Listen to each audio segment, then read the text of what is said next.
నమస్కారం. Health zone కార్యక్రమానికి స్వాగతం. మరి ఈ రోజు హెల్త్ జోన్లో ఆరోగ్యానికి సంబంధించిన అలాగే సీజనల్ హెల్త్ ఇష్యూస్ గురించి కొన్ని సలహాలు సూచనలు తెలియజేయడానికి మనతో పాటు రవీందర్ హాస్పిటల్స్ నుండి senior pulmonologist doctor Ravinder Nalgonda గారు ఉన్నారు. వారితో మాట్లాడి మరిన్ని విషయాలు తెలుసుకుందాం. నమస్కారం డాక్టర్. నమస్తే డాక్టర్, మనం సాధారణంగా చూసినట్లయితే ఈ సీజనల్ ఇష్యూస్లో ఎక్కువగా దగ్గు జలుబు లాంటివి చూస్తూ ఉంటాం. చాలామంది పొడి దగ్గుతో బాధపడుతూ ఉంటారు, నైట్ నిద్ర కూడా పట్టదు. సో దీనికి సంబంధించి పరిష్కారం ఏదైనా? సో ఎప్పుడైనా వాతావరణం మారినప్పుడు వాతావరణంలో గాలిలో ఈ చేంజెస్ అనేవి కనబడతాయి. ఒకటి టెంపరేచర్ మారటం, చలిగా ఉంటుంది. రెండు, అందులో తేమ మారుతుంది. మూడు, అందులో యాక్చువల్గా ఆ సీజన్ బట్టి ఈ పొల్యూషన్కి రిలీజ్ అయిన స్మాగ్ కానీ అంటే ఈ పొల్యూటెంట్స్ కానీ కెమికల్స్ కానీ రిలీజ్ ఉండటం వలన డిఫరెంట్ కాంబినేషన్స్లో ఇవి మనకి ఎలర్జీని కాజ్ చేస్తాయి. ఎలర్జీ అనేది ఆ గాలి మనకు కొంతమందికి పడదు. పీలిస్తే వాళ్ళకి జలుబు రావటం, ముక్కు దిబ్బడేయటం అంటే స్టఫీ నోస్ అంటారు, గొంతు నొప్పి, అలానే దగ్గు, ఆయాసం, కొంతమందికి స్ఫూటం అంటే కళ్ళే కూడా పడుతుంది. సో ఈ సీజనల్గా రావటం అనేది యాక్చువల్గా ఈ వింటర్ సీజన్లో చలిగా ఉన్నప్పుడు, చల్లకాలం ఉన్నప్పుడు వస్తుంది. దానికి తేమగా ఉన్నప్పుడు కొంత ఈ ఇండోర్స్లో అంటే లోపల ఇంటి లోపల ప్రదేశాల్లో ఈ ఫంగస్ కూడా ఎక్కువ పెరుగుతుంది. ఫంగస్ పెరగటం వలన అది కొంతమందికి పడదు. సో ఇవి అనేవి ఈ సీజన్ ఆఫ్ ఎలర్జీ అంటాం కాబట్టి ఈ సీజన్లోనే ఎక్కువగా లంగ్కు సంబంధించినవన్నీ అంటే పొడి దగ్గే అని కాదు, ఏ రకమైన దగ్గు కూడా వస్తే. అలానే ఈ సీజన్లో వైరల్ ఇన్ఫెక్షన్స్ కూడా ఉంటాయి. అంటే ఇదే సీజన్ మనకి కామన్ కోల్డ్ అని కానీ లేకపోతే ఇన్ఫ్లుయెంజా, పారా ఇన్ఫ్లుయెంజా అవి కూడా వస్తాయి. సో ఈ రెండింటికి మధ్య డిఫరెన్స్ మనం చేసుకోవాల్సి ఉంటుంది. రెండు ఒక్కలానే వస్తాయి అందరికీ. సో ఈ వైరల్ ఇన్ఫెక్షన్స్ అనేది ప్రీవియస్గా ఎవరికైనా రావచ్చు, కానీ తొందరగా అవే సెటిల్ అయిపోతాయి. కొంతమందిలో లంగ్ ఇన్ఫెక్షన్ వచ్చి ఆక్సిజన్ తగ్గి వెరీ ఫ్యూ మెంబర్స్ వెళ్తారు. ఎలా అంటే ఇప్పుడు ఈ స్వైన్ ఫ్లూ అని కానీ ఇన్ఫ్లుయెంజా వైరస్ అని వాళ్ళు కానీ ఈవెన్ కామన్గా వచ్చే కోల్డ్స్లో ఈవెన్ కరోనా కూడా ఉంటుంది. సో ఇవన్నీ కూడా కొంతమందిలో సీరియస్ అవ్వచ్చు. అయితే ఇలాంటి లక్షణాలు ఎక్కువగా సీజన్లో ప్రతిసారి అంటే వారానికి ఒకసారి, నెలకు ఒకసారి రావడం, తగ్గటం, మళ్ళీ రావటం ఇట్లా అవుతుంటే వాళ్ళని ఎలర్జీ కింద కన్సిడర్ చేస్తాం. అయితే కొంతమందిలో ఏంటంటే, సార్ మాకు అంతకుముందు ఎప్పుడూ లేదు, ఇదే ఫస్ట్ టైం వచ్చింది అంటారు. బట్ ఫస్ట్ టైం వచ్చింది కానీ 2 నెలల నుంచి సఫర్ అవుతున్నాం, నెల నుంచి సఫర్ అవుతున్నాం. సో ఆ సంవత్సరం అది ఫస్ట్ టైం వచ్చినా అది ఎక్కువ రోజులు ఉంటే అది కూడా ఎలర్జీ కిందే కన్సిడర్ చేయాలి. సాధారణంగా ఇన్ఫెక్షన్ వలన వచ్చినవి అయితే 6 రోజులు, 5 రోజులు, మ్యాక్సిమం 1 వీక్ ఆగి తర్వాత వాళ్ళకి రిలీఫ్ స్టార్ట్ అయిపోతుంది. అన్లెస్ అదర్వైజ్ వాళ్ళకి ఎవరికైనా సెకండరీ బ్యాక్టీరియల్ ఇన్ఫెక్షన్స్ అంటే వైరస్ వచ్చి వెళ్ళిపోయినాక ఆ ఇన్ఫ్లమేషన్ ఏదైతే డ్యామేజ్ అయ్యి ఉన్న టిష్యూ కణజాలాలు ఉంటాయో టిష్యూస్ వాటిలోకి వెళ్ళి ఇన్ఫెక్షన్ కూర్చుంటే బ్యాక్టీరియా, అప్పుడు వాళ్ళకి మళ్ళీ కంటిన్యూ అయ్యి జ్వరాలు ఇంకా ఎక్కువ ప్రాబ్లమ్స్ వస్తాయి. అలా రాకుండా ఏమీ లేకపోతే వాళ్ళకి మనము సాధారణంగా తగ్గిపోతుంది. సో ఎలర్జీగా మోస్ట్ కామన్గా ఈ సీజన్లో ఈ పొడి దగ్గు వస్తుంది. రాకుండా ఉండాలంటే ఏం చేయాలి అంటే, కొంచెం ఈ చలికి తక్కువగా ఎక్స్పోజ్ అవటం, సాధ్యమైనంత వరకు ఇండోర్లో ఉండటం. చాలామంది ఏం చేస్తారంటే చలికి ఊలెన్ క్లాత్ వాడతారు. బయటికి వెళ్ళే మఫ్లర్లని కానీ, కంబళ్ళని కానీ, ఇంట్లో రగ్గులని కానీ. ఈ ఊలెన్ అనేది వాడటం చలి ఎలర్జీ ఉన్న వాళ్ళు వాడకూడదు. దానివల్ల ఎక్కువ ఎలర్జీ వస్తుంది. సో అలానే కొంతమందికి మరీ ఆయాసం వచ్చేసి ఆక్సిజన్ తగ్గి వాళ్ళు బయటికి కదలలేని పరిస్థితి వస్తే వాళ్ళకి కొంతమంది రూమ్ హీటర్స్ కూడా వాడితే మంచిది. అంటే రూమ్ వేడిగా ఉంటే వాళ్ళు ఈ లక్షణాల నుంచి తొందరగా బయటపడతారు. అలానే దుమ్ము, పొగ మంచు, కెమికల్స్ అంటే ఘాటు వాసనలు, స్మెల్స్, ఇలాంటి వాటికి ఈ టైంలో దూరం ఉండాలి. సాధారణంగా ఎవరికైనా కొంచెం ఎలర్జీ స్టార్ట్ అయ్యి ఇబ్బందిగా ఉన్నప్పుడు ఇలాంటివి ఎక్కువ పీలిస్తే వాళ్ళకి దగ్గు ఎక్కువైపోయే ఛాన్స్ ఉంటుంది. మళ్ళీ స్టిమ్యులేట్ అయ్యి అది ప్రొలాంగ్ అయ్యే ఛాన్స్ ఉంటుంది. అలానే చాలామంది కిచెన్లో ఈ ఆడవాళ్ళు వాళ్ళు ఎవరైతే వంట చేస్తుంటారో ఆ దగ్గరలో ఉంటారో ఆ కిచెన్ ఫ్యూమ్స్, కుకింగ్ ఫ్యూమ్స్ ఏవైతే ఉంటాయో తాలింపులు వేసినప్పుడు కానీ లేకపోతే వేపుళ్ళు ఫ్రైస్ చేసినప్పుడు అవి పీల్చినా ఎక్కువ అయ్యే ఛాన్స్ ఉంటుంది ఎలర్జీ.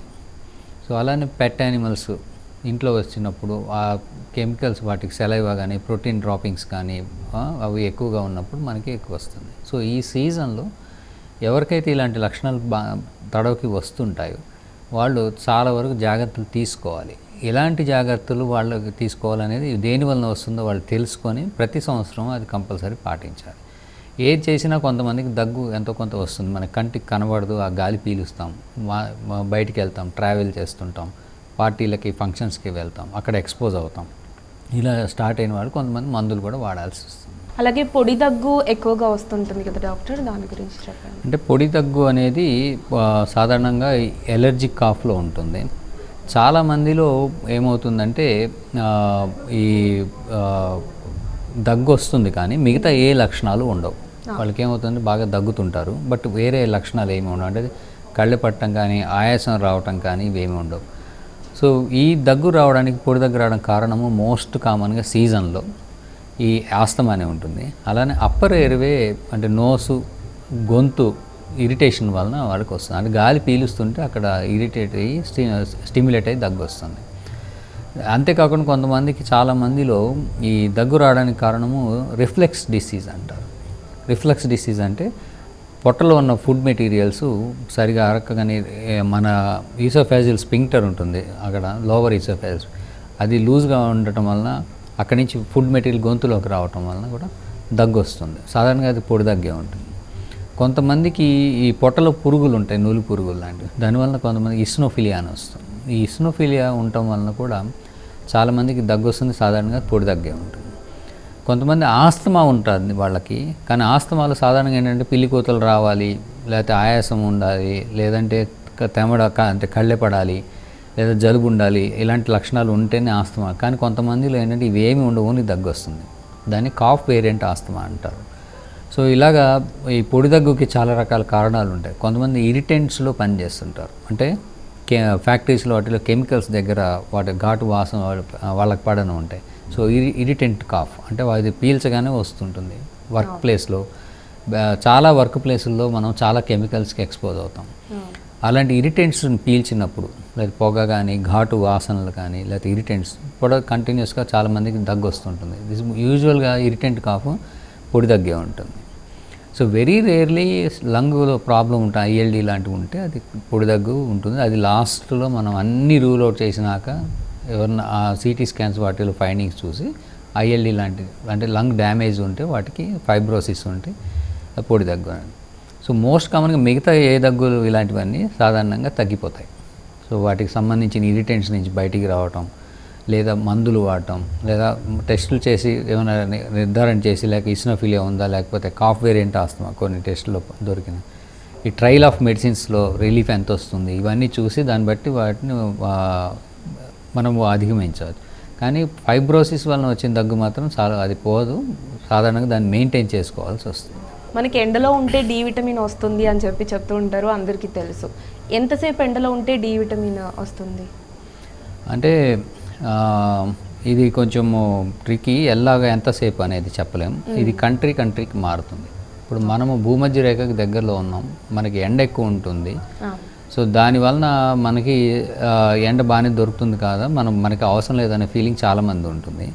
కాకపోతే ఈ రూబీ హాల్ అని మనకు ఒక పూణేలో ఒక స్టడీ చేశారు ఇండియన్ పాపులేషన్ మీద. వాళ్ళు కనుక్కున్నది ఏంటంటే 57 నుంచి 92% ఆఫ్ ఇండియన్స్ ఎవరైతే ఉన్నారో వాళ్ళందరికీ వైటమిన్ డి డెఫిషియన్సీ ఉంది అన్నారు. ఇన్సఫిషియన్సీగా డెఫిషియన్సీ పాపులేషన్, అది దాదాపుగా చేసి చాలా సంవత్సరాలు అవుతుంది. సో మనకి ఎండలో ఉన్నా కూడా, ఎంత ఎండ ఉన్నా కూడా మనకి వైటమిన్ డి అనేది సరిగా రావట్లేదు అనేది వాళ్ళు కనుక్కున్నారు. అయితే ఈ విటమిన్ డి మనకి మన సూర్యరశ్మి తగిలితే మన చర్మంలో ఫామ్ అవుతుంది. అయితే మనకి బాడీలో కొలెస్ట్రాల్ అని ఉంటుంది కదా, ది కొలెస్ట్రాల్. ఈ కొలెస్ట్రాల్ అనేది అతినీల లోహిత కిరణాలకి చర్మం మీద పడితే అక్కడ ఉన్న కొలెస్ట్రాల్ వైటమిన్ డిగా కన్వర్ట్ అవుతుంది. ఇలా కన్వర్ట్ అవ్వడానికి బాగా టైప్ ఆఫ్ ద స్కిన్ కూడా అవసరం. టైప్ ఆఫ్ ద స్కిన్ అంటే స్కిన్ ఫోర్ వెరైటీస్ అంటారు. బాగా తెల్లగా ఉంటే టైప్ 1 అంటాం, మనం బాగా నల్లగా ఆఫ్రికన్ నీగ్రో టైప్ ఉంటే టైప్ 4 అంటాం, మనం ఆ రెండు మధ్యలో వస్తాం, బ్రౌన్ టైప్ 3 టైప్లో ఉంటాం. సో మనం డార్క్ కిందే లెక్క. సో మనకి ఏమవుతుందంటే మన స్కిన్ మీద అది పడినా కూడా అది అబ్జర్వ్ అయిపోతుంది, అంతగా రియాక్షన్ అనేది జరగదు. సో ఈ అతినీల లోహిత కిరణాలు అవి రియాక్షన్ అయ్యి వైటమిన్ డి ఫామ్ అవ్వాలంటే కొంత స్కిన్ టైప్ని బట్టి రోజుకి 30 నిమిషాల నుంచి 3 గంటల దాకా కూడా ఎండలో ఉండాల్సి వస్తుంది. కొంతమంది. సో ఈ 3 గంటలు అంటే కొంతమంది బయట పనిచేస్తూ ఉంటారు, దాన్ని వాళ్ళకి బాగానే ఫామ్ అవుతుంది. అయితే దీనికి మళ్ళీ ఎనదర్ మీద ఇంకోటి ఏంటంటే స్కిన్ ఎక్స్పోజర్. మనమంతా బట్టలు వేసుకుంటాం, మొత్తం కవర్ చేసుకుంటాం, ఎక్కడో చేతులు మొక్కము కొంతమే ఎక్స్పోజ్ ఉంది. ఏరియా ఎక్స్పోజర్ని బట్టి కూడా ఫార్మేషన్ ఉంటుంది. సో అందుకే బట్టలు తీసేసి చెక్క తీసుకొని బయట కూర్చోండి అని అంటారు సాధారణంగా. ఇది సాధారణంగా ఏంటంటే రెడ్ అంటే మనకి పొద్దున్న సాయంత్రం నీరెండ అంటాం, అంటే రెడ్ కలర్ అంటే మన స్కిన్ బర్న్ అవ్వదు, బట్ మనకి అతి నీళ్ళ కిరణాలు వస్తాయి, మనకి వైటమిన్ డి ఫామ్ అవుతుంది, సేఫ్గా ఉంటుందని ఆ టైంలో కూర్చోమంట. సో అందుకే పొద్దున్న సాయంత్రం ఆరు బయట ఆటలు ఆడటం కానీ పూర్వం అనటం వల్ల ఎక్స్పోజర్ బాగుండేది, అందరికి వచ్చేది. సో ఈ వైటమిన్ డి ఎంత ఫామ్ అయినా డైలీ దాదాపుగా 1000 యూనిట్ల దాకా మనకి ఖర్చు అయిపోతుంది ఫామ్ అయింది కూడా. సో అంతకన్నా ఎక్కువే రావాలి.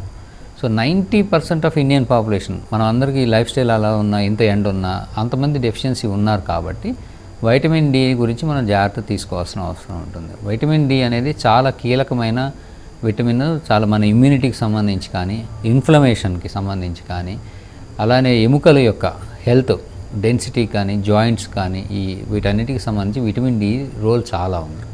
సో బాగా డెఫిషియన్సీ ఉంటే వాళ్ళకి నొప్పులు రావటం, ఎముకలు వీక్ అవటం, ఫ్రాక్చర్స్ అవటం, అలానే ఈ ఇమ్యూనిటీ లేకపోవటం వలన నిమోనియా లాంటివి సీరియస్ అవ్వటం, ఇన్ఫ్లమేషన్ లేకపోవటం, ఎలర్జీస్ అనేవి ఎక్కువ ఉండటం, ఇవన్నీ జరుగుతాయి. సో విటమిన్ డి అనేది కీలకమైన పాత్ర పోషిస్తుంది, ఒక ఇంపార్టెంట్ విటమిన్ కాబట్టి. సో దానికి మనకు సంబంధించి సప్లిమెంట్లు అన్నా తీసుకోవాలి, చెక్ చేసుకోవాలి. లేదంటే అది కొన్ని స్టడీస్లో ఏంటంటే కొంత ఇన్సఫిషియన్సీ ఉన్నా దాని ఫంక్షన్ బాగానే ఉంటుంది అని అన్నారు. బట్ టోటల్లీ డెఫిషియెంట్ ఉంటారు కొంతమంది, మరీ రేంజ్ తగ్గిపోయి ఉంటుంది. వాళ్ళు మాత్రం డెఫినెట్గా సప్లిమెంట్ తీసుకొని తగు జాగ్రత్తలు తీసుకొని మెయింటైన్ చేసుకోవాల్సిన అవసరం ఉంటుంది. సో అలాగే విటమిన్ డి సప్లిమెంట్స్ ఎక్కువ వాడుతూ ఉంటారు కదా, వీటి వల్ల ఎలాంటి ప్రమాదం ఉంటుందంటారు? అంటే విటమిన్ డి ఇప్పుడున్న పరిస్థితుల్లో దాదాపుగా 2000 యూనిట్లు పర్ డేకి వరకు అది కన్జ్యూమ్ అయిపోతుంది. 2000 యూనిట్లు అంటే ఒక నెల తీసుకున్నాం అనుకోండి, నెలలో దాదాపుగా 60,000 యూనిట్లు అంటే ఇంటర్నేషనల్ యూనిట్స్ అంటాం దాన్ని, మన కోల్చేది. అంత ఖర్చు మనకి దాదాపుగా అయిపోవచ్చు, 50,000 నుంచి 60,000. సో మామూలుగా అయితే మనకి మార్కెట్లో దొరికే విటమిన్ డీలు అయితే 1000 నుంచి 2000 ఉంటాయి, కొన్ని 400, 600 కూడా ఉంటాయి. అయితే డెఫిషియన్సీ ఉన్న వాళ్ళకి వారానికి ఒకసారి 60,000 యూనిట్ల వరకు వేసుకోమంటారు. సో ఒక 60,000 యూనిట్లు వాళ్ళు ఒకటి వేశారంటే అది పూర్తిగా అబ్జర్వ్ అవ్వదు. సో అందులో ఎంతో కొంత మనకి 100% రాదు కాబట్టి తక్కువగానే బాడీలోకి వెళ్తుంది. ఇవి వెళ్ళినాక అవి కన్జ్యూమ్ అయిపోయి మనకి ఈ హైపర్ విటమినోసిస్ అంటారు, vitamin D. Hyper vitaminosis cause చేసే అంత కావాలి అని అంటే మనకి నియర్లీ ఇంకా వాళ్ళు అంటే మరీ ఎక్కువగా టూ మచ్గా వేసుకుంటే తప్పితే మేము వెరీ రేర్లీ ఇంతవరకు అయితే మేము హైపర్ విటమినోసిస్ లక్షణాలు వచ్చిన వ్యక్తి మేము చూడలేదు. హైపర్ విటమినోసిస్ అంటే విటమిన్ డి ఎక్కువైపోయి వాళ్ళకి సాధారణంగా అంటే వాంతులు రావటం, సూడోసెర్మ్ అంటే సిఎన్ఎస్ సిమ్టమ్స్ అంటే రావటం, ఇలాంటివి కొన్ని లక్షణాలు వస్తాయి వాళ్ళకి. సో అది వెరీ రేర్ ఫినామినన్. అది ఎక్కువ అంటే కొంతమందికి ఆల్రెడీ విటమిన్ డి ఉండి వాళ్ళు ఎక్కువ వేసేసుకొని అయితే తప్పితే వెరీ రేర్గా అవుతుంది. సో కాకపోతే అలానే ఎక్కువ వేసేసుకోవచ్చా? కాదు, ఏదైనా దానికి లిమిట్ చూసుకొని కన్జంప్షన్ బట్టి వాళ్ళ రిక్వైర్మెంట్ని బట్టి వేసుకోవాలి. సో అయితే ఎనీ విటమిన్లు అనేవి వేరే వాటితో కూడా కలిసి వస్తాయి. అంటే ఇప్పుడు మనం విటమిన్ డి ఉందనుకోండి, కాల్షియము, కొంతమంది జింక్తో కలుపుతారు, కొంతమంది కొన్ని విషయాలు మనకి అదర్ విటమిన్స్ మినరల్స్ కలుపుకుంటాయి. సో అవి కూడా ఎక్సెస్ అయ్యి వాటి లక్షణాలు కూడా వచ్చే ఛాన్స్ ఉంటుంది. సో ఈ విటమిన్ డి ఎక్కువైతే సూడో ట్యూమర్ సెరిబ్రే అని మనకి బ్రెయిన్లో ప్రెషర్ పెరిగి దాని లక్షణాలు ఎక్కువ వస్తాయి, వాంతులు అవటం, అదర్ కారణాలు. సో అలాంటి కండిషన్ చూసినట్టు కానీ అది కామన్గా ఉన్నట్టు కానీ మనం ఎవరికి లేదు. ఎందుకంటే 90% ఆఫ్ ఇండియన్ పాపులేషన్ స్టడీ ప్రకారం తక్కువే ఉంది కాబట్టి మనం వేసుకున్నా కూడా అది హైపర్ విటమిన్ అంటే 100 దాటాలి. మామూలుగా మనకి 30 అబోవ్ ఉంటే సఫిషియెంట్ అంటాం, ఇన్సఫిషియెంట్ అంటే 20కి బిలో ఉంటే డెఫిషియన్సీ అంటాం, 20కి 32 ఇన్సఫిషియెంట్ అంటాం. సో అది హైపర్ విటమినోసిస్ వచ్చే లక్షణాలు రావంటే 100, 150 దాటాలి. మనం ఎంత వేసుకున్న 30, 40, 60, 70, 90 దాకా కూడా లక్షణాలు రావు. సో 95 మధ్యలో వాళ్ళు కొనకనో ఏదో మానేస్తారు, మళ్ళీ అది సెటిల్ అయిపోతుంది. బట్ ఎక్కువ ఏదైనా కానీ అయితే లక్షణాలు వచ్చి ప్రాబ్లం వచ్చే ఛాన్స్ ఉంటుంది కాబట్టి ఎక్కువగా ఎవరు తీసుకోకూడదు. కొంతమంది లో బీపీతో కూడా ఇబ్బంది పడుతూ ఉంటారు కదా డాక్టర్, సో వాళ్ళు ఆ సమస్య నుంచి బయటపడాలంటే ఎలా? లో బీపీ అనేది మనకు బీపీ మనకు అందరికీ తెలుసు 120/80. సో సాధారణంగా ఈ లో బీపీ లక్షణాలు అనేది 90 కన్నా సిస్టోలిక్ అంటే పంప్ చేసే కెపాసిటీ సిస్టోలిక్ అంటాం, దానికి అంతకన్నా తక్కువ ఉంటే లో బీపీ అంటాం. సాధారణంగా ఇది అమ్మాయిల్లో ఎక్కువ ఉంటుంది.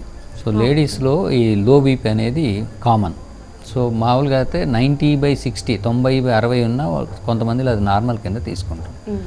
సో వాళ్ళు టైం తినకపోయినా, నీరు సరిగా తాగకపోయినా, లేదంటే కొంతమంది ఉపవాసాలు ఉంటుంటారు, కొంతమంది ఏంటంటే పని చేస్తూ చెమట వస్తుంది కానీ మర్చిపోతారు తాగటం, ఏదో అదర్ పరిస్థితుల వలన.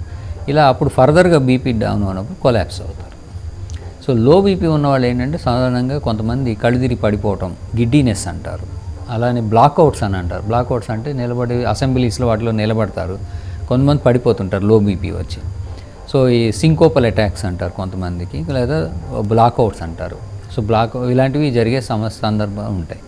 కానీ 90/60 ఉంటే అంతవరకు సరిపోతుంది. కొంతమందిలో అది ఏం చేసినా పెరగదు, అంతే ఉంటుంది. సో వాళ్ళకి ఏంటంటే మానిటర్ చేసుకోవాలి, నీళ్లు బాగా తాగాలి.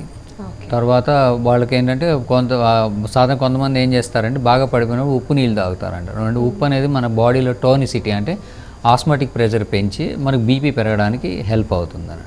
అవి టెంపరీ, కాకపోతే ఎక్కువ ఉప్పు తాగేసినా దానివల్ల నష్టాలు వస్తాయి. సో రోజుకి మనకి లిమిటెడ్ 2 to 4 grams దాటకూడదు. సో అవి చూసుకొని నీళ్ళు ఎక్కువ తాగటం అనేది ఫస్ట్. సాధారణ 90/60 ఉంటే సాధారణంగా ఏ ప్రాబ్లము రాదు. అయితే ఈ డైట్ ద్వారా, ఎక్సర్సైజ్ చేయటం ద్వారా కొంతమంది అది పెరిగే ఛాన్స్ ఉంటుంది. అయితే ఈ 110 or 90 మధ్యలో ఉన్న వాళ్ళకి ప్రొటెక్షన్ కూడా ఎక్కువ ఉంటుంది. లోవర్ ద బీపీకి మామూలుగా అబోవ్ అంటే నార్మల్ కట్ ఆఫ్ కన్నా కొంచెం అబోవ్ ఉండి కొంచెం తక్కువగా బీపీ రికార్డ్ అయ్యే వాళ్ళకి హార్ట్ ఈవెంట్స్ తక్కువగా వస్తాయని అంటారు. అంటే ఈ సడన్గా కార్డియాక్ అరెస్ట్లు అవ్వటం, లేకపోతే స్ట్రోక్స్ రావటం, ఇలాంటివి లో బీపీ ఉన్న వాళ్ళకి బెటర్గా ఉంటుంది. అలానే బీపీ సడన్గా పెరిగిపోయి బ్లీడ్ అయిపోయి స్ట్రోక్ వస్తుంది అంటారు బ్రెయిన్లో, ఇలాంటివి వాళ్ళకి తక్కువగా జరుగుతాయి. ఓన్లీ ప్రాబ్లం ఏంటంటే నీరసంగా ఉండటం, తల తిరగటం, ఎప్పుడైనా పడిపోవటం, ఇలాంటివి ఎక్కువ ఉంటాయి వాళ్ళకి.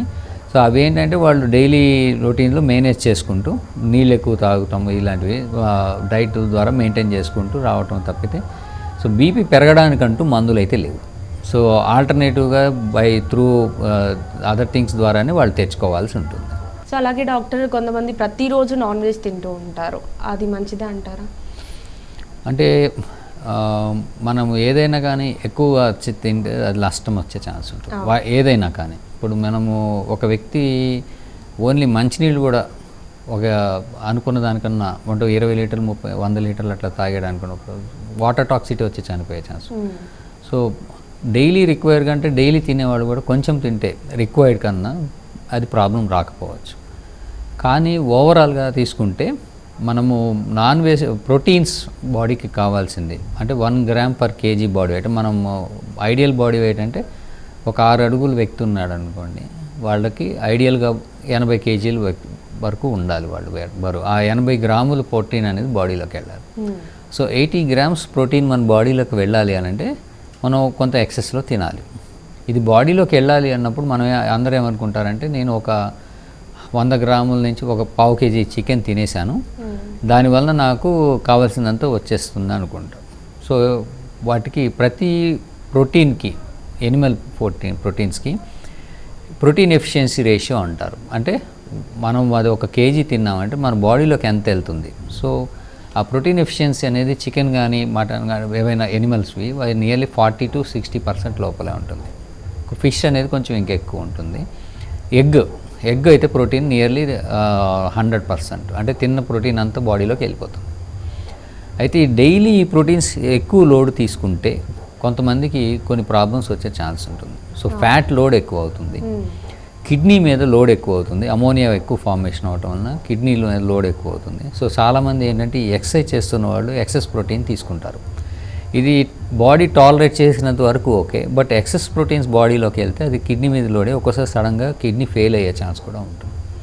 సో డైలీ బేసిస్ మీద తినేవాళ్ళు ఎవరైనా కానీ ఉంటే దానికి లిమిటెడ్గా తీసుకోవాల్సి ఉంటుంది, అంటే ఎక్సెస్ తీసుకోకుండా ఉంటే ఇంకా చాలా బెటర్ ఉంటుంది. బట్ ఓవరాల్గా vegetarian versus non vegetarian, so proteins అనేవి ఓన్లీ నాన్ వెజ్ తింటేనే వస్తాయి, వెజిటేరియన్లో రావా. వెజిటేరియన్లో కూడా చాలా రకాలు ఏ ఫుడ్ మెటీరియల్ తిన్నా, ఎస్పెషల్లీ పల్సెస్ అంటే పప్పు ధాన్యాలు, ఈ కందులు, మినుములు, పెసలు, అలసందలు, బొబ్బర్లు, ఇలాంటివి పప్పు ధాన్యాలు అంటాం. వాటన్నిటిలో కూడా ప్రోటీన్స్ ఉంటాయి. బట్ వాటి ఎఫిషియన్సీ చాలా తక్కువ ఉంటుంది నాన్ వెజ్తో పోలిస్తే. అంటే ఒక చికెన్ తింటే 100 గ్రాములకి 60 గ్రాములు బాడీలోకి వెళ్తే అక్కడ ఈ వెజిటేరియన్స్కి 20 నుంచి 30-40% వెళ్తాయి, చాలా తక్కువ వెళ్తుంది. బట్ డిఫరెంట్ వెరైటీస్ కలిపి తినడం వలన మనకు కావాల్సిన అమినో యాసిడ్స్ అన్నీ డిఫరెంట్ ఫుడ్ మెటీరియల్స్ బాడీ తీసుకుంటుంది. అయితే బయోమ్యాగ్నిఫికేషన్ అనే ఒక కాన్సెప్ట్ ఉంది. బయోమ్యాగ్నిఫికేషన్ అంటే టాక్సిన్స్ అనేవి బాడీలోకి మనం తినే ఫుడ్లోగా వెళ్తాయి. ఈ ఫుడ్ మెటీరియల్స్ నుంచి టాక్సిన్స్ వెళ్ళడం అనేది వెజిటేరియన్ వర్సెస్ నాన్ వెజిటేరియన్ తీసుకుంటే నాన్ వెజిటేరియన్లో ఎక్కువ టాక్సిన్స్ బాడీలోకి వెళ్ళిపోతాయి. మీరు గమనిస్తే కొన్ని న్యూట్రిషనల్ అడ్వైజెస్లో సీ ఫుడ్స్లో హెడ్డింగ్స్ ఉంటాయి, కాషన్స్ ఉంటాయి. అంటే సాల్మన్, ట్యూనా, మెకరల్ ఇలాంటి ఫిషెస్ తినే వాళ్ళకి లిమిట్ పెడతారు. అంటే ఎక్కువ ఫిష్ తిన్నారనుకోండి వాళ్ళు బాడీలో టాక్సిన్స్ ఎక్కువ వెళ్ళిపోతాయి. అది ఎలా అంటే ఫర్ ఎగ్జాంపుల్ ఒక పురుగు ఉందనుకోండి, అది పురుగు మొక్క మీద మన పెస్టిసైడ్స్ అవి వేస్తారు, అది కొన్ని ఆకులు తింటుంది. సో వెజిటేరియన్ ఉన్నాడనుకోండి డైరెక్ట్గా ఆకులు తిన్నాడంటే ఆయన రోజుకి ఒక కట్ట తిన్నాడు అనుకోండి, ఈ పురుగు నియర్లీ ఒక కట్టలో 1/4 తినదు అనుకోండి, కానీ ఆ పురుగుని ఒక కప్ప తింటుంది. అలాంటి పురుగులు అది 100-200 తింటుంది. అది దాని ఒక స్పాన్ మనం ఒక మనిషి దాన్ని క్యాచ్ చేసి తినే లోపల.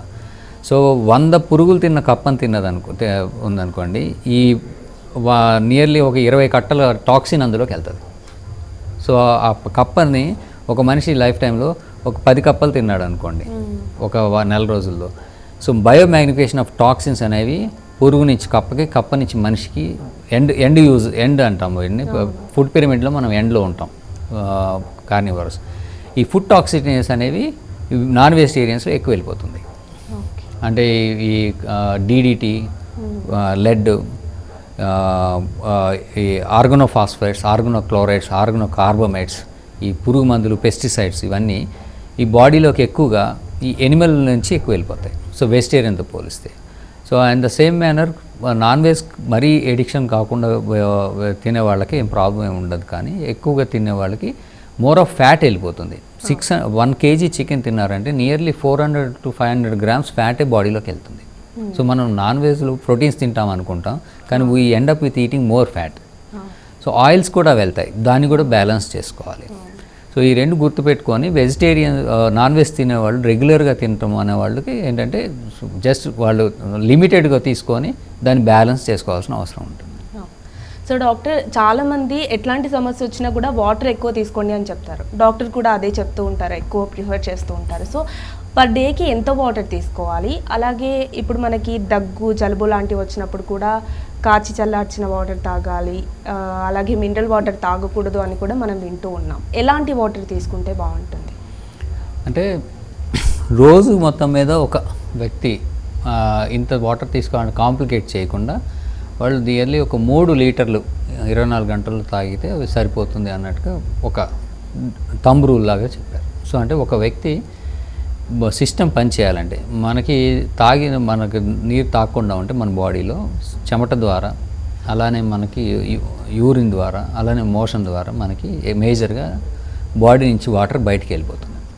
అప్పుడు ఏంటంటే బాడీలో ఉన్నవన్నీ కాన్సన్ట్రేట్ అయిపోతాయి. సో మన బాడీలో మనం నివసిస్తున్నాం అంటే సెల్ లోపల ప్రతి క్షణము మనకి కొన్ని టాక్సిన్స్ రిలీజ్ అవుతూ ఉంటాయి. ఇవి డైల్యూట్ అయ్యి మన బ్లడ్లోకి వచ్చి కిడ్నీలోను, లివర్లోను ఫిల్టర్ అయిపోయి అవి బయటికి వెళ్ళిపోవాలి. ఇలా వెళ్ళాలి అని అంటే, ఆరోగ్యంగా ఉండాలి అని అంటే, ప్లస్ మనం డీహైడ్రేట్ అవ్వకుండా పరిస్థితి అంత బ్యాలెన్స్ అవ్వాలంటే నియర్లీ 3 లీటర్లు తాగాలి. అయితే ఎలాంటి వాటర్ తాగాలి? ఈ కాచి చల్లార్చడం అనేది యూజువల్గా ఏంటంటే పోర్టబుల్ వాటర్ దొరకని వాళ్ళు. పోర్టబుల్ వాటర్ అంటే తాగడానికి సరైన వాటర్, అంటే అందులో ఇన్ఫెక్షన్ ఉండకూడదు. సో ఇన్ఫెక్షన్ అంటే మనకి వాటర్లో ఏమవుతాయంటే చాలా బ్యాక్టీరియాలు ఉంటాయి. సో మనకి యూరిన్ కలవటం కానీ, మోషన్ కలవటం కానీ, ఎనిమల్స్ వల్ల కలవటం కానీ ఇలాగా కలిసిపోయి అందులో చాలా బ్యాక్టీరియాలు పెరిగి మనకి ఇన్ఫెక్షన్స్ వచ్చేస్తాయి. అలానే కెమికల్స్ ఉంటాయి. ఇవేమీ లేకుండా సేఫ్ వాటర్ని పోర్టబుల్ వాటర్ అంటారు. ఈ సేఫ్ వాటర్ తాగడానికి అవసరమైన వాటర్ లేనప్పుడు మనం కాచి చల్లార్చమంటారు. అలానే అందులో ఇన్ఫెక్షన్స్ ఏమైనా ఉంటే పోతాయి. సో బ్యాక్టీరియా కోలిఫామ్స్ అని కానీ, ఈ కలరా లాంటి బ్యాక్టీరియా లాంటివి ఏమైనా ఉన్నా కానీ, అదర్ వైరస్లు ఉన్నా కానీ చనిపోతే అది తాగడానికి సేఫ్టీ వస్తుంది. సో దానివల్ల కాచమంటారు. సో దానివల్ల నష్టం ఏమీ లేదు. అయితే ఎలాంటి వాటర్ తాగాలి అని అంటే మనం TDS అని వింటుంటాం. TDS total depositors solids. అందులో అంటే అవి ఏంటంటే మనం వాటర్ ఈ ఎర్త్లో ఫ్లో అయినప్పుడు ఈ ఎర్త్ మీద కానీ వాటి మీద ఉన్నప్పుడు ఆ మినరల్స్ని తీసుకొని వస్తుంది వాటర్. అందులో చాలా రకాల మినరల్స్ ఉంటాయి. మేజర్గా వాటర్లో ఈ కాల్షియం అని కానీ, మెగ్నీషియం అని ఉంటాయి. సో దీన్ని మనం చెప్పాలంటే సాఫ్ట్ వాటర్, హార్డ్ వాటర్ అంటారు. టూ మచ్ హార్డ్ వాటర్ ఉంటే మనకి ఈవెన్ బట్టలు తడడానికి నురుగు కూడా రాదు, సబ్బు. సో దాన్ని హార్డ్ వాటర్ అంటారు. అలానే కొన్ని చోట్ల ఫ్లోరైడ్స్ వస్తాయి. ఈ ఫ్లోరైడ్స్, కాల్షియము, మెగ్నీషియము ఇలాంటివి ఎక్కువగా ఉంటే అవి మళ్ళీ మనకి నష్టపరిచే ఛాన్స్ ఉంటుంది. సో అయితే ఈ TDS అనేది పూర్తిగా తీసేసి మధ్యలో కొంతమంది ఈ హార్డ్ వాటర్ ఎక్కువ ఉంది, మనం సాఫ్ట్ వాటర్ తాగాలని కొన్ని రోజులు అందరూ మినరల్ వాటర్ తాగారు. ఈ మినరల్ వాటర్ అనేది TDS బిలో 25 ఉంటుంది. 20-25 కొన్నిసార్లు ఇంకా తక్కువ వస్తుంది. బట్ WHO ప్రకారం ఏంటంటే మరీ అంతగా మినరల్స్ తీసేస్తే హార్ట్కు సంబంధించిన ప్రాబ్లమ్స్ ఎక్కువ వస్తాయి, బాడీకి సంబంధించిన మినరల్స్ రావు. మనం నీళ్ళ ద్వారానే చాలా మినరల్స్ వస్తాయి, కాల్షియము, ఎస్పెషల్లీ మెగ్నీషియము, ఇంకా ఇవి. సో వీటికి నియర్లీ 200 దాకా TDS ఉండాలి. మినిమం 200 ఉంటే ఆ నీరు మంచిది అని. కాకపోతే 200 దగ్గర ఉంటే ఆ నీరు టేస్ట్ అనిపించదు, ఒక విధంగా ఉంటాయి. సో మినరల్ వాటర్కి అలవాటు పడ్డ వాళ్ళు అది కొంచెం స్వీట్గా ఉంటాయి. సో మినరల్ వాటర్కి అలవాటు పడితే ఈ 200 TDS అండ్ అబవ్ ఉంటే కనుక మనకి రుచించదు. అయితే మనకి ఇప్పుడు గవర్నమెంట్ సప్లై చేసే వాటర్ ఉంటాయి, ట్యాప్ వాటర్. ఈ ట్యాప్ వాటర్లో TDS నియర్లీ ఈ 400 దాకా ఉంటుంది. 200 to 400 మధ్యలో ఉంటుంది. సో అది దాదాపుగా మనం అట్లానే తాగేస్తే కూడా ప్రాబ్లం ఏమి ఉండదు. ఓన్లీ ఏంటంటే ఇన్ఫెక్షన్ పార్ట్ కోసమే కాచి చల్లార్చుకుంటారు. బాగా మరగబెడితే నీళ్ళని ఎక్కువసేపు అందులో ఉన్న కాల్షియం అవన్నీ డిపాజిట్ అయిపోతాయి. అంటే ఇప్పుడు బాయిలర్ల వాటిలో మొత్తం కోటింగ్ వస్తుంది, గీజర్స్లో వాటిలో. అంటే దాంట్లో ఉన్న మినరల్స్ అన్నీ అందులో డిపాజిట్ అయిపోతాయి. సో అందువల్ల అవి కొంచెం డీమినరలైజ్ అయిపోతాయి. సో అదొక మెథడ్ అంటాం. సో మరీ ఎక్కువ TDS ఉంటే అది చేయొచ్చు. కానీ బోర్ వాటర్స్ కొన్నిసార్లు సీజన్ బట్టి మారుతాయి. వర్షాకాలంలో TDS తక్కువ ఉంటుంది, వేసవికాలం వచ్చేసరికి TDS చాలా ఎక్కువైపోయి ఒకసారి 1400, 1500 కూడా వెళ్ళిపోతుంది. అలాంటి వాటర్ కంపల్సరీ ట్రీట్ చేసుకొని TDS నియర్లీ 200కి దాకా తగ్గించుకొని తాగితే మంచిది. అయితే ఈ వాటర్ అనేది ఏంటంటే మనం ఎలాంటి వాటర్ అయినా ఇది యాసిడ్ pHలో ఉంటుంది. మన బాడీ అంత బెస్ట్ ఏంటంటే మనం 7కి బిలో 4 to 5 మధ్యలో ఉంటే pH మనకు బాగా పనిచేస్తుంది. సో మనం ఏంటంటే ఆ యాసిడ్ వాటరే తాగుతాం. సో దానివల్ల మనకేమీ ఇబ్బంది రాదు. కానీ కొంతమంది చెప్పాలంటే హైడ్రేషన్ ఎక్కువ ఉండాలంటే న్యూట్రిషన్ ఈ బాడీలో ఉండే టాక్సిన్స్ న్యూట్రలైజ్ అవ్వాలంటే pH 8 దగ్గర ఉంటే తాగితే మంచిది. దానివల్ల ఎలాంటి హెల్త్ బెనిఫిట్స్ వస్తాయి, ఎంతవరకు ప్రయోజనం ఉంది అనేది ఎలాంటి పబ్లికేషన్స్ మనకి ఇండెక్స్ బ్లూ జర్నల్స్లో లేవు, రికమెండేషన్స్ హెల్త్ వైజ్గా ఎప్పుడు ఎక్కడా లేవు. అది యానెక్డోటల్ కింద వాడు. సో మనం తీసుకుంటే ఇప్పుడు మనకు వచ్చే ఈ పోర్టబుల్ వాటర్, ట్యాప్ వాటర్, ఈ సేఫ్ వాటర్ దాన్ని తాగొచ్చు, ఓన్లీ ఇన్ఫెక్షన్ పార్ట్ చూసుకొని. సో TDS అరౌండ్ 200 ఉంటే మంచిది. నియర్లీ రోజుకి ఒక 3 లీటర్ల దాకా నీళ్ళు తాగితే అది మంచిది. కానీ కొంతమందిలో హార్ట్ జబ్బులు ఉన్నవాళ్ళు కానీ, లివర్ జబ్బులు ఉన్నవాళ్ళు కానీ, కిడ్నీ జబ్బులు ఉన్నవాళ్ళు కానీ వాళ్ళకి వాళ్ళ డాక్టర్ గారు స్పెషల్గా మీరు రోజుకి ఇన్ని నీళ్ళే తాగాలని లిమిటేషన్ ఇస్తారు. అలాంటి వాళ్ళు మాత్రం ఈ 3 లీటర్ల రూల్ పనికిరాదు. వాళ్ళు చెప్పినన్ని నీళ్ళే తాగాల్సి ఉంటుంది. డాక్టర్, వైట్ రైస్, మైదా, షుగర్ ఇవన్నీ ఆరోగ్యానికి మంచిది కాదు అంటారు, నిజమేనా? అంటే వైట్ అనేది వైట్ పాయిజన్ అంటారు వాళ్ళు. సో వైట్ పాయిజన్ అంటే ఫ్యాట్, అలానే షుగర్, సాల్ట్, ఇంకోటి మైదా యాడ్ చేస్తారు. సో ఇవన్నీ ఏంటంటే హైలీ ప్రాసెస్డ్ ఫుడ్స్. అయితే ఉప్పు అనేది మనకి బాడీలో తీసుకొని తాగకపోయినా ఏం చేయకపోయినా మనం తినే కూరగాయలు, ఫుడ్, వాటర్, వీటిల్లో సోడియం, క్లోరైడ్ ఇలాంటివి ఎంతో కొంత బాడీకి వచ్చేస్తుంది. అలానే మన బాడీలో ఉన్న సోడియం కానీ క్లోరైడ్ కానీ అవసరాన్ని మించి బయటికి పోకుండా మన కిడ్నీలే వెనక్కి ప్రిజర్వ్ చేస్తూ ఉంటాయి. అయితే ఎంత ప్రిజర్వ్ చేసినా కొంత చెమటలో వెళ్ళటం వల్ల చెమట మనం చూస్తే టేస్ట్ ఉప్పగా ఉంటుంది. సో ఇలా మనం సాల్ట్స్ లూజ్ అవుతూ ఉంటాం. సో అవసరానికి మించి ఉప్పు వేసుకుంటే దానివల్ల నష్టం వస్తుంది అని వద్దంటారు. కాకపోతే ఇక నెక్స్ట్ వచ్చి షుగర్ అనేది ఏంటంటే మన బాడీలో మనం ఏ ఆహారం తిన్నా మనము బాడీలోకి అది గ్లూకోజ్గానే వెళ్తుంది. ఈ గ్లూకోజ్ అనేది ఇది అలాగే పాలీసాకరైడ్స్కి వచ్చేసరికి షుగర్స్, పిండి పదార్థాలు ఉంటాయి. ఇవి మనకి ఎనర్జీని ఇస్తాయి. సో మనం ఈ వైట్ షుగర్ వేసుకుంటాం కదా, ఈ వైట్ షుగర్ అనేది చాలా processed, highly purified sugar, glucose లాంటిది. సో ఈ ప్యూరిఫైడ్ షుగర్స్ వలన మనకి ఎనర్జీ వస్తుంది కానీ మిగతావి ఏమీ రావు. సో దాని కాళ్ళు ఎంటీ ఎనర్జీ క్యాలరీస్ అంటాం. అంటే మనం తాగితే అది బాడీలోంచి ఎనర్జీ ఇస్తుంది, బట్ దే ఆర్ ఇన్సులోజెనిక్. అంటే మనకి గ్లూకోజ్ మెటబాలిజం ఎక్కువ చూపిస్తాయి. అలానే మనకి ఫ్యాట్, అంటే బాడీ ఫ్యాట్ గెయిన్ చేయడానికి అవి హెల్ప్ చేస్తాయి. సో అన్హెల్దీగా మనం కండిషన్లోకి వెళ్ళిపోతాం ఎక్కువ షుగర్స్ తాగితే. ఎందుకంటే ఓన్లీ ఎనర్జీ వస్తుంది కానీ మినరల్స్, విటమిన్స్ రావు. అలానే సేమ్ మేనర్లో ఫ్యాట్ కూడా అది తీసుకుంటే ఓన్లీ క్యాలరీస్ వస్తాయి, దానిలో మిగతావి ఏమీ ఉండవు. సో ఈ ప్రాసెస్డ్ ఫుడ్స్ ఏదైతే ఉన్నాయో వాటిని తీసుకోవటం వలన ఎలర్జీస్ కానీ, ఫ్రీ రాడికల్ డ్యామేజ్ కానీ, ఇన్ఫ్లమేషన్ కానీ బాడీలో ఎక్కువ ఉంటాయి. ఇప్పుడు మీరు అన్నట్టు మైదా ఉంది కదా, సో గోధుమల్ని మనం గోధుమలుగానే తినేసామనుకోండి, దట్ ఈస్ అన్ప్రాసెస్డ్ గుడ్. అంటే మనం రా మెటీరియల్, మన కూరగాయలు అవి తిన్నట్టు అది బాయిల్ చేసుకొని తింటే. కానీ దాన్ని పిండి కొట్టామనుకోండి, స్టెప్ 1 ప్రాసెస్, అందులో ఉన్నటువంటి good materials like outer layer పోతుంది. సో మనకి అది ప్రాసెస్ అవటం వలన షుగర్స్ బాడీలో సడన్గా రిలీజ్ అవుతాయి. మనం ఏం ఫుడ్ తిన్నా, ఫర్ ఎగ్జాంపుల్ మనకి రైస్ ఉంది కదా, ఈ రైస్ని పాలిష్ చేయకుండా తింటే దానిలో ఉన్న షుగర్స్ కానీ ఎనర్జీ కానీ ఒక 4 గంటల టైంలో రిలీజ్ చేసింది అనుకోండి. ఈ పాలిష్ చేసిన అన్నం మనం తిన్నాం అనుకోండి, సడన్గా బాడీలోకి గ్లూకోజ్ లెవెల్స్ పెరిగిపోతాయి వైట్ అన్నం తింటే. అట్లానే ఈ ఏదైతే ప్రాసెస్ చేశామో ఈ గోధుమ పిండి కొడితే దానికి ఆ గ్లైసిమిక్ ఇండెక్స్ మారిపోతుంది.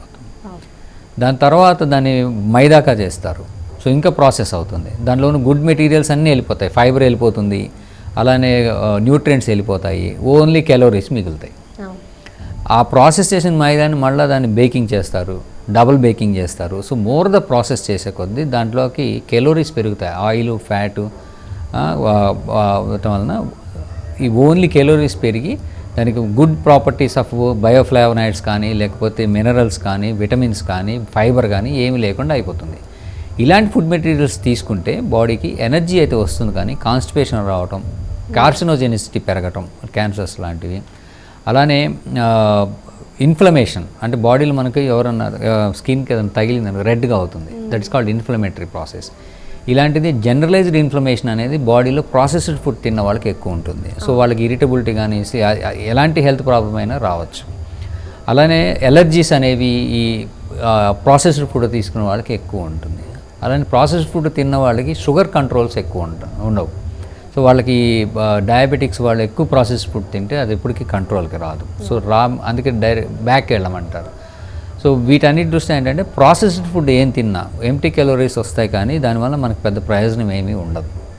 సో దానివల్ల ఇవన్నీ అవాయిడ్ చేయమంటారు. వీటన్నిటికన్నా ఇప్పుడు ఇంకా సింపుల్ మెథడ్ ఏంటంటే, మన తాత ముత్తాతలు, అమ్మమ్మలు వాళ్ళ రోజుల్లో వాళ్ళు ఎట్లా బతికేవాళ్ళు అట్లా బతికితే మనం ఇంకా ఆరోగ్యంగా ఉంటామని ఇప్పుడు కొత్తగా సింప్లిఫైడ్ చేసి చెప్తున్నారు. ఆ రోజులు ఏంటంటే ఇవన్నీ తినేవాళ్ళు కాదు. వాళ్ళు పొద్దున్న లేచినప్పటి నుంచి వడ్లు దంచుకొని సాయంత్రానికి అవి వండేవాళ్ళు. ఎంతో దూరం నుంచి నీళ్ళు తెచ్చుకోవాలి, పొద్దున్న వెళ్ళి పనికి చేసేవాళ్ళు. సో అట్లా వాళ్ళు రోజు మొత్తం మీద చూసుకుంటే నియర్లీ 30,000 40,000 అడుగులు మనం నడిస్తే ఎంత ఉంటుందో అంతకన్నా ఎక్కువ పని చేసేవాళ్ళు. ఇప్పుడు మనం only 10,000 feets steps per decay limit చేసుకున్నాం. సో వాళ్ళు అంత పని చేసి ఇలాంటి ఫుడ్స్ ఏమి తినరు కాబట్టి వాళ్ళు చాలా ఆరోగ్యంగా ఎలాంటి ప్రాబ్లమ్స్ లేకుండా ఉన్నారు అని. సో ఈ ప్రాసెస్డ్ ఫుడ్స్ అనేవి అవాయిడ్ చేయడం అనేది కష్టం, ఎడిక్షన్ ఉంటుంది. ఈ బేకరీలో దొరికేవన్నీ ప్రాసెస్డ్ ఫుడ్సే, షుగర్స్ ఉంటాయి, క్రీమ్స్, అన్ని ఫుడ్స్ షుగర్సే ఉంటాయి. సో మనకు కావాల్సిన క్యాలరీస్, ఫర్ ఎగ్జాంపుల్ మనం రోజు మొత్తం మీద ఒక వ్యక్తికి 1200 కిలో క్యాలరీస్ నుంచి 1800 కిలో క్యాలరీస్ కావాలనుకోండి, ఇలాంటి ప్రాసెస్డ్ ఫుడ్ తింటే మనం 3000-4000 కిలో క్యాలరీస్ బాడీలోకి వెళ్ళిపోతాయి తెలియకుండా. అంటే మనం తినే ఫుడ్ చిన్నదే, క్వాంటిటీ చిన్నగా ఉంటుంది, కెలోరీస్ ఎక్కువ ఉంటాయి. సో మనం తినే కెపాసిటీ ఎక్కువ ఉంటుంది కాబట్టి ఎక్కువ తినేస్తాం. ఎక్కువ తినటం వలన ఈ కెలోరీస్ బాడీలోకి ఎక్కువ వెళ్ళిపోవటం వలన అది ఏం చేయాలో తెలియదు కాబట్టి ఫ్యాట్ కింద డిపాజిట్ అయ్యి లావ్ అవటం స్టార్ట్ అవుతుంది. సో కెలోరీస్ రిస్ట్రిక్ట్ చేయాలి, మన బాడీకి ఎంత కావాలో రైలీ అంతే మెయింటైన్ చేసుకోవాలి అని అంటే ఈ ప్రాసెస్డ్ ఫుడ్స్ మనం అవాయిడ్ చేయాల్సి ఉంటుంది. మనం ఏంటంటే రోజంతా ఒక 10 రోజులు ఈ ఓన్లీ బాయిల్డ్ వెజిటబుల్స్ అవి ఇవి తిని కంట్రోల్ చేస్తాడు. 11వ రోజు ఒక్కరోజు వాడు ఒక పావు కేజీ కేక్ తిన్నాడు అనుకోండి, ఇట్ ఈజ్ ఎనఫ్, ఈ 10 రోజులది కొట్టేస్తుంది, అంత ఎనర్జీ బాడీలోకి వెళ్ళిపోతుంది. సో వాళ్ళకి ఏంటంటే అది ఆటోమేటిక్గా హై కెలోరీస్ ఇచ్చేస్తాయి. ఈ హై కెలోరీస్ ఫుడ్ అనేది ఎక్కువగా ఫ్యాట్స్ ఎక్కువ ఉన్నా, ఈ షుగర్స్ ఎక్కువ ఉన్నా, అవి అట్లా ప్రాసెస్డ్ ఫుడ్స్ ఎక్కువ ఉన్నా ఎక్కువ వస్తుంది. సో ఇవన్నీ అవాయిడ్ చేయగలగాలి. సో అందుకని వీటన్నిటిని అవాయిడ్ చేయమని అంటారు ఈ ప్రాసెస్ ఫుడ్స్ అని. వైట్ పాయిజన్స్ అంటారు వీటిని ఇండైరెక్ట్గా, టు అవాయిడ్ దోస్ థింగ్స్. ఈ బిజీ లైఫ్ స్టైల్లో ఎక్కువగా వింటున్న సమస్య ప్రశాంతమైన నిద్ర లేదు అని చెప్పేసి, డిస్టర్బ్డ్ స్లీప్తో చాలామంది బాధపడుతూ ఉంటారు. సో అలాంటి వారికి ఏమైనా టిప్స్ ఇస్తారా? అంటే నిద్ర లేమి అనేది లైఫ్ స్టైల్కి సంబంధించి ఎక్కువగా వస్తుంది. సో లైఫ్ స్టైల్కి సంబంధించి అంటే ఎట్లా అంటే, ఇప్పుడున్న లైఫ్ స్టైల్లో సాధారణంగా ఏంటంటే ఒక రోజుకు 24 గంటలు సరిపోవు మనకి ఉన్నది, చాలా యావిగేషన్స్ ఉంటాయి. సో బిజీ హెక్టిక్ షెడ్యూల్లోకి వెళ్ళిపోతున్నారు అందరూ. సో దానివల్ల ఏమిటంటే స్ట్రెస్ ఎక్కువైపోతుంది. అయితే దీనివల్ల ఏం చేస్తున్నారంటే ఏమవుతుందంటే చాలామందికి ఏంటంటే ఈ ట్రావెల్ ఉండటం వలన, తిరగటం వలన, సోషల్ మీడియా ఉండటం వలన, తర్వాత ఈ వాళ్ళు ఏం చేస్తారంటే వాలంటరీలీ వాళ్ళ నిద్రని వెనక్కి వేసుకుంటారు. కొంతమందికి వర్క్ ప్రెషర్ ఉంటుంది, సో కంప్లీట్ చేయాలి, సో నిద్ర మానుకొని చేస్తారు. ఎగ్జామ్స్ ఉంటాయి, సో నిద్ర మానుకొని చదవాల్సి వస్తుంది. సో అలానే కొంతమందికి ఏమిటంటే నైట్ అవగానే పార్టీకి వెళ్ళాలి, సో చాలామంది అలవాటు ఉంటుంది, వెళ్ళాల్సి వస్తుంది. కొంతమందికి సినిమాలు, టీవీలు, వీడియో చూడాల్సి వస్తుంది. సో వీటన్నిటి వలన ఏంటంటే వోలిషనల్గా మనం నిద్రని పోస్ట్పోన్ చేస్తాం. సో పోస్ట్పోన్ చేయటం వలన వాళ్ళకి నిద్రలేమి వస్తుంది. నిద్రలేమి రావటం వలన ఏమవుతుందంటే అటెన్షన్ డెఫిసిట్ వస్తుంది. అటెన్షన్ డెఫిసిట్ అంటే బ్రెయిన్ సరిగా పని చేయదు. అట్లానే డెసిషన్ తీసుకునేది ఫ్రాక్షన్ ఆఫ్ సెకండ్స్లో తీసుకోవాల్సింది వాళ్ళకి టైం పడుతుంది, డిలే అవుతాయి. యాక్సిడెంట్ అవ్వటం, లేదంటే డల్గా ఉండటం, ఎగ్జామ్లో పెర్ఫార్మెన్స్ లేకపోవటం, బ్రెయిన్స్ మందకొడిగా ఉండటం, క్యాలిక్యులేషన్స్ తప్పు రావటం, ఇలాంటివన్నీ ఈ నిద్రలేమి వలన జరుగుతాయి. సో మేజర్గా ఉండేవన్నీ వీటి వలనే వస్తుంది. సో ఇలా ఉండటం వలన లైఫ్ స్టైల్ ప్రెషర్ ఎక్కువ ఉండటం వలన కొంత డిప్రెషన్కి లోనవుతుంది. సో వన్స్ డిప్రెషన్లోకి వెళ్తే మళ్ళీ నిద్ర ఆగిపోతుంది. సో వీటన్నిటికీ ఏంటంటే సాధ్యమైనంత వరకు అది అడ్జస్ట్ చేసుకొని ఇలాంటివి అవాయిడ్ చేయాలి. ప్రశాంతమైన నిద్ర కావాలంటే స్టిమ్యులెంట్స్ తీసుకోకూడదు. చాలామంది స్మోకర్స్, ఆల్కహాలిక్స్, అలానే టీ, కాఫీ అలవాటు ఉన్న వాళ్ళు ఉంటారు. సో చాలామంది ఏం చేస్తారంటే నిద్ర పట్టడం కోసం ఆల్కహాల్ స్టార్ట్ చేస్తారు. బట్ ఇన్సామ్నియాకి ఫస్ట్ కారణం ఏంటంటే ఆల్కహాల్. ఫస్ట్ కొంత లెవెల్లో వాళ్ళకి ముందు నిద్ర పడుతుంది, కానీ తర్వాత ఆల్కహాల్ తాగే వాళ్ళకి నిద్ర రాదు. సో అట్లానే ఈ కాఫీ, టీ అనేవి నిద్రలేపు ఇబ్బంది పడుతున్న వాళ్ళు 4 PM ఆర్ 3 PM తర్వాత వాటిని అవాయిడ్ చేయాలి. They are all CNS stimulants అంటారు. ఈ సిఎన్ఎస్ స్టిమ్యులెంట్స్ వలన అవి ఏం చేస్తాయంటే మనకి నిద్రని డిలే చేస్తాయి. అలానే ఈవినింగ్ కొంతమంది ఏంటంటే నిద్రపోయే టైం ముందు జిమ్ చేస్తారు. అయితే ఇనిషియల్గా అలసిపోయి నడుకుంటారు, తర్వాత నిద్ర రాదు, ఎందుకంటే బాడీ యాక్టివేట్ అయిపోతుంది. యాక్టివేట్ ఏంటంటే ఉన్న నిద్రని పోస్ట్పోన్ చేస్తారు.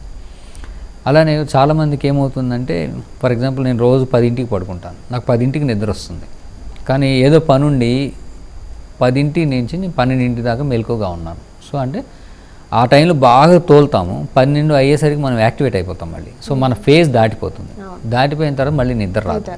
సో అందరూ ఏమనుకుంటారంటే నాకు నిద్ర రావట్లేదు. సో అట్లా కానీ మనకు ఆ ఫేజ్ దాటినాక మళ్ళీ ఎప్పుడో వస్తుంది, 3ంటికో 4ంటికి. సో మనకి రెగ్యులర్గా అలవాటైన ఆ టైం ఫ్రేమ్లో మనం నిద్రలోకి వెళ్ళిపోగలిగామంటే ఉంటుంది. అదే పోస్ట్ పోన్ చేస్తే మళ్ళీ మనం ఇన్సామ్నియా ఫేస్ చేయాల్సి వస్తుంది. సో సాధ్యమైనంత వరకు క్వైట్గా ఉండటం రూము, ఈ సోషల్ మీడియాకి దూరంగా ఉంటాం ఆ టైంలో. తర్వాత ప్రశాంతమైన వాతావరణం ఉండటం, శబ్దాలు అవి లేకుండా ఉండటం, డార్క్ ఉండాలి నిద్ర బాగా పట్టాలంటే. అంటే పైనియల్ గ్లాండ్ బాగా పనిచేసి ఈ డే అండ్ నైట్ సైకిల్ కరెక్ట్గా ఉండాలంటే డార్క్లోనే పడుకోవాలి, వెలుతురు కాకుండా. అలానే ఈ కాఫీ టీ లాంటివి దూరం ఉండటం, ఇలాంటివి వర్క్ ప్రెషర్స్లో కొంచెం అవి అడ్జస్ట్ చేసుకోవటం చేస్తే మంచి నిద్ర అందరికీ పడుతుంది. డాక్టర్, ఆల్కహాల్ తీసుకునే వారిలో ఫ్యాట్ లివర్ సమస్య రాకుండా అలాగే లివర్ డ్యామేజ్ రాకుండా ఉండాలి అంటే ఏ జాగ్రత్తలు తీసుకోవాలంటారు? First of all liver damage రాకుండా ఉండాలి, నెక్స్ట్ అది ఆపేయటమే. So that is the best option, మానేయటం అనేది. సో తీసుకుంటూ నేను పాయిజన్ తాగుతాను కానీ చనిపోకూడదు అన్నట్టు రెండు పాసిబిలిటీ ఉండకపోవచ్చు. But few people will effect, కొంతమందికి బాగా ఎక్కువ ఎఫెక్ట్ అవుతుంది. అయితే ఈ ఫ్యాటీ లివర్ అనేది నాట్ ఓన్లీ ఆల్కహాలిక్స్, చాలామందికి కూడా వస్తుంది. అంటే ఈ వాతావరణ పరిస్థితుల వల్ల కానీ ఫుడ్ హ్యాబిట్స్ వల్ల కానీ యూజువల్గా ఒబేసిటీ ఎక్కువ ఉంటే ఫ్యాటీ లివర్ వస్తుంది. అలానే ఫ్యాట్ ఫుడ్స్ ఎక్కువ తింటే. సో దీనికి ఈ ఫ్యాటీ లివర్ రాకుండా ఉండాలి అని అంటే మనం ఏం చేయాలంటే ఈ ఆయిల్సే తగ్గించాలి. ఆయిల్స్ కూడా మనము ర్యాన్సిడ్ ఆయిల్స్, అంటే ఆయిల్ని హీట్ చేస్తే ర్యాన్సిడిటీ వస్తుంది. ర్యాన్సిడిటీ వస్తే కొలెస్ట్రాల్ ఎక్కువ డిపాజిట్ ఇన్ బాడీలో ఎక్కువ ఉంటుంది. సో మనం ఏం చేస్తామంటే ఆయిల్ తింటున్నప్పుడు మనం మంచి ఆయిల్ తింటున్నాం మంచిదే అనుకుంటాం. సో అందరూ ఏంటంటే సన్ఫ్లవర్, సాఫ్లవర్, ఈ డిఫరెంట్ ఆయిల్స్. ఈ ఆయిల్ ఏమవుతుందంటే ఒక లెవెల్ వరకు ఆయిల్గా ఉంటుంది. ఆ బాయిల్ చేసిన టెంపరేచర్ అంటే మనం ఫ్రైస్ చేస్తాం, డీప్ ఫ్రై చేస్తాం, ఆయిల్ కెర్లుతుంది, అంటే బాయిల్ అవుతుంది. ఈ బాయిల్ అయినప్పుడు అవి ర్యాన్సిడిటీలోకి వెళ్ళిపోతాయి. ర్యాన్సిడిటీలోకి వెళ్ళినట్టు మోర్ కొలెస్ట్రాల్ బాడీలోకి వచ్చినట్టు, bad cholesterol, bad fat. So ఇవి బాడీలోకి ఉంటే ఫ్యాటీ లివరే కానీ, రక్తనాళాలు పూడుకుపోవటమే కానీ, హార్ట్ అటాక్స్ రావడం కానీ ఎక్కువ జరుగుతుంది. సో ఈ ఫ్యాటీ లివర్ అనేది రాకుండా ఉండాలంటే ఆయిల్స్ ర్యాన్సిడ్ అవ్వకుండా ఉండాలి. ఆ కాన్సెప్ట్లోనే మనకేంటంటే పూర్వకాలంలో ఈ కొబ్బరి నూనె, నెయ్యి వాడేవాళ్ళు. ఈ కొబ్బరి నూనెకి నెయ్యికి బాయిలింగ్ పాయింట్ చాలా హై ఉంటుంది. హై అంటే టూ మచ్ 250 degrees అబోవ్ ఉంటుంది. మనము ఏది బాయిల్ చేసినా అందులో ర్యాన్సిడిటీ రాదు. బట్ అవన్నీ ఏంటంటే శాచురేటెడ్ ఫ్యాటీ యాసిడ్స్ ఉంటాయి అందులో, అవి మళ్ళీ ప్రాబ్లం ఉంటుందని ఒకప్పుడు వద్దన్నారు. కానీ ఈ ర్యాన్సిడిటీ ప్రాబ్లం ఉండటం వలన అలాంటి వాటిలతో వండిని పెద్ద డ్యామేజ్ చేయవని అంటారు. అంటే ఎంత మంచి ఆయిల్ తీసుకున్నా హీట్ చేయటం వలన పాడైపోతుంది. దాని గుడ్ ఆయిల్ కింద ఉండదు అది. So especially olive oil, sunflower oil ఇవన్నీ ఏంటంటే హీట్ చేస్తే పాడైపోతాయి. అలాంటి పచ్చిగా ఆయిల్ తాగలేరు. సో సార్టింగ్ అంటారు, అంటే కొంచెమే హీట్ చేసి అది నెయ్యిలాగా వాటిని వేసుకొని తింటే దానివల్ల ప్రాబ్లం ఏమి రాదు. సో ఈ ఫ్యాటీ లివర్ రాకుండా ఉండాలంటే యూజువల్గా ఆయిల్స్ తగ్గించాలి. ఎనిమల్ ఫ్యాట్స్ అంటే మనం తిన్నామంటే ఎనిమల్ స్కిన్ కింద బాడీలో ఫ్యాట్ ఉంటుంది, మనం ఏదైనా తింటే సగం అవే వెళ్తాయి బాడీలో. సో ఎనిమల్ ఫ్యాట్కి సంబంధించినవి ఏమన్నా ఎక్కువ తిన్నా, షుగర్స్ లాంటివి ఎక్కువ తిన్నా, సేమ్ ప్రాసెస్డ్ ఫుడ్స్, ఈ ఫ్యాటీ లివర్ వచ్చే ఛాన్స్ ఎక్కువ ఉంటుంది, బాడీలో ఫ్యాట్ డిపాజిషన్ ఉండి. సో ఆల్కహాలిక్స్కి ఏంటమవుతుందంటే సిర్రోసిస్ ఆఫ్ లివర్ అని వస్తుంది, అలానే క్యాన్సర్స్ రావచ్చు. సో ఈ ఆల్కహాలిక్ అనేవాళ్ళు ఏంటంటే దానికి లిమిట్ పెట్టుకోవటం, సాధ్యమైనంత వరకు యాంటీఆక్సిడెంట్స్ తీసుకోవటం, నీళ్ళు ఎక్కువ తాగటం. కాకపోతే అదే పనిగా ఎక్కువగా తాగితే కంపల్సరీ డ్యామేజ్ మాత్రం అవుతుంది, ఎలాంటి జాగ్రత్తలు తీసుకున్నా డ్యామేజ్ అవుతుంది దానికి. సో ఇవి చూసుకుంటూ మామూలుగా రొటీన్గా ఎవరికైతే ఫ్యాటీ లివర్స్ ఉన్నాయో వాళ్ళైతే చాలామంది ఏం చేస్తారంటే ఈ కొలెస్ట్రాల్ స్టాటిన్స్ వేసుకొని నాకు తగ్గిపోతుంది అనుకుంటా. సో డెఫినెట్లీ అది ఏంటంటే రెగ్యులర్గా ఎక్సర్సైజ్ చేయటం, ఫ్యాట్ బర్న్ చేసుకోవటం, ఆయిల్స్ బాడీలోకి ఎక్కువ వెళ్లకుండా ఈ డైట్ రెగ్యులరేషన్స్ చూసుకోవటం, అలానే స్ట్రెస్ లెవెల్స్ తగ్గించుకోవటం, వీటన్నిటి ద్వారా మనం ఫ్యాటీ లివర్ కానీ వీటి నుంచి బయటపడవచ్చు. బట్ ఆల్కహాలిక్స్ సజెషన్ ఏంటంటే first relieve from the alcohol, but they should be లిమిటెడ్గా. ఎవరైనా వెరీ లో డోస్ తీసుకున్న వాళ్ళకి అంత ప్రాబ్లం రాకపోవచ్చు. డాక్టర్, టీబీ వచ్చి తగ్గాక మళ్ళీ వచ్చే అవకాశాలు ఏమైనా ఉంటాయా? ఎస్, దాని రెండు రకాల కారణాల వలన టీబీ మళ్ళీ రావచ్చు. ఒకటి ఏంటంటే ఈ టీబీ అనేది ఒకసారి బాడీలోకి వచ్చి జబ్బుగా మారినాక ఎంత ట్రీట్ చేసినా ఎంతో కొంత టీబీ బ్యాసిల్లస్ బాడీలో నిద్రాణ వ్యవస్థలో ఉండిపోతాయి, అంటే they are in a sleepy mode. అవి ఎప్పుడైనా రీయాక్టివేట్ అవ్వచ్చు బాడీలో. సో అంటే రీయాక్టివేషన్ అనేది ఎప్పుడు ఉంటుందంటే మన బాడీలో ఇమ్యూనిటీ తగ్గితే. బాడీలో ఇమ్యూనిటీ తగ్గటం అనేది మనం స్ట్రెస్ ఎక్కువ ఉన్నా, నిద్ర తక్కువ ఉన్నా, ఆ పౌష్టికాహారం తినకపోయినా, డెఫిషియన్సీస్ ఇమ్యూనిటీ వచ్చినప్పుడు అది మళ్ళీ రీయాక్టివేట్ అయ్యి డిసీజ్గా మారే ఛాన్స్ లైఫ్ టైంలో ఎప్పుడైనా ఉంటుంది. రెండు, కొంతమంది ఏంటంటే సగం ట్రీట్మెంట్ తీసుకొని వదిలేస్తారు. సో బ్యాక్టీరియా పూర్తిగా బాడీలోంచి వెళ్ళిపోదు. సో అది మళ్ళీ కొన్ని రోజులు నిద్రావస్థలో ఉండి మళ్ళీ వెంటనే రిసర్జెన్స్ ఇన్ఫెక్షన్ అవుతుంది. సో రికరెన్స్ అంటాం దాన్ని. అలానే రీఇన్ఫెక్షన్ అని కూడా అవచ్చు. అంటే ఇప్పుడు నాకు ఫస్ట్ టీబీ వచ్చింది, బయట ఎక్కడి నుంచో తిరిగితే అంటువ్యాధి వలన వచ్చింది. అదే ప్రాసెస్లో మళ్ళీ తిరుగుతే బయట నుంచి మళ్ళీ రావచ్చు. సో ఆ ఇన్ఫెక్షన్ అనేది బాడీలో ఉండి అది ఎప్పుడైనా కానీ మళ్ళీ డిసీజ్గా కన్వర్ట్ అయ్యే ఛాన్స్ ఉంటుంది. సో రికరెన్స్ కానీ రీఇన్ఫెక్షన్ కానీ ఏదైనా కానీ ఎప్పుడు పాసిబిలిటీ ఎవరికైనా ఉంటుంది ఒకసారి ఇన్ఫెక్షన్ వస్తే. ఎస్పెషల్లీ మనం అది బాగా గుర్తుపెట్టుకోవాలి. మన దేశం ఏంటంటే హైలీ ఎండెమిక్ ఫర్ టీబీ, అంటే మనకి టీబీ బర్డెన్ చాలా ఎక్కువ ఉంటుంది. సో ప్రతి ఒక్కళ్ళు పుట్టిన తర్వాత 6 months to 1 year లోపల టీబీ బ్యాక్టీరియాకి ఇన్ఫెక్షన్కి లోన్ అవుతారు అనేది ఒక స్టడీ. అంటే ఒక బేబీ పుట్టిందంటే వాళ్ళు బయట వాతావరణ పరిస్థితికి ఎక్స్పోజ్ అయిన 1 yearకే వాళ్ళకి ఇన్ఫెక్షన్ వచ్చేస్తుంది. అయితే అది డిసీజ్గా మారదు. అందరికీ బ్యాక్టీరియా అనేది మనల్ని టచ్ చేసి వెళ్తుంది. ఆ టచ్ చేసిన బ్యాక్టీరియా కొంతమందిలోనే జబ్బుగా మారిపోతుంది. ఈ జబ్బుగా మారడం అనేది డిఫరెంట్ కండిషన్స్, వాళ్ళకి ప్రీడిస్పోజిషన్ ఉండటం వల్ల కానీ, ఎక్కువగా లోడు ఇన్ఫెక్షన్ రావటం వల్ల కానీ, వాళ్ళ న్యూట్రిషనల్ స్టేటస్ సరిగా లేకపోవడం కానీ, షుగర్ లాంటి వ్యాధులు అవ్వటం వల్ల కానీ జబ్బు పెరగడం స్టార్ట్ అవుతుంది. సో ఇవన్నీ గుర్తుపెట్టుకొని, సో ఒకసారి టీబీ వస్తే ట్రీట్ చేసుకున్నాక మళ్ళీ రాదు అని లేదు. వాళ్ళు కంపల్సరీ హెల్త్ రీత్యా జాగ్రత్తలు అయితే తీసుకోవాలి వాళ్ళు. సో అలాగే డాక్టర్, మనం చూసినట్టయితే చాలామంది గురక సమస్యతో ఇబ్బంది పడుతూ ఉంటారు. అంటే పడుకున్నాక వాళ్ళ గురక వాళ్ళకి తెలియకపోయినా పక్కనున్న వాళ్ళకి ఇబ్బందిగా మారుతూ ఉంటుంది. సో దీనికి పరిష్కారం ఏమైనా ఉంటుందంటారా? గురక అనేది ఒకప్పుడు ఏంటంటే సౌండ్ స్లీప్కి ఇండికేషన్ అన్నట్టుగా, అంటే ఎవరైనా గురక పెట్టి నిద్రపోతున్నారంటే బాగా నిద్రపోతున్నారు అని. అయితే ఈ గురక అనేది ఎందుకు వస్తుందంటే మనం నిద్రపోతున్నప్పుడు బాడీలో మనం స్లోగా నిద్రలోకి వెళ్తాం. అంటే మగత నిద్ర, గాఢ నిద్ర, అంటే దాన్ని సైంటిఫిక్గా అయితే 4 స్టేజీలుగా తీసుకుంటారు. 4 స్టేజీలు అంటే వేక్ఫుల్ స్టేజ్ నుంచి N1, N2, N3 REM sleep అని.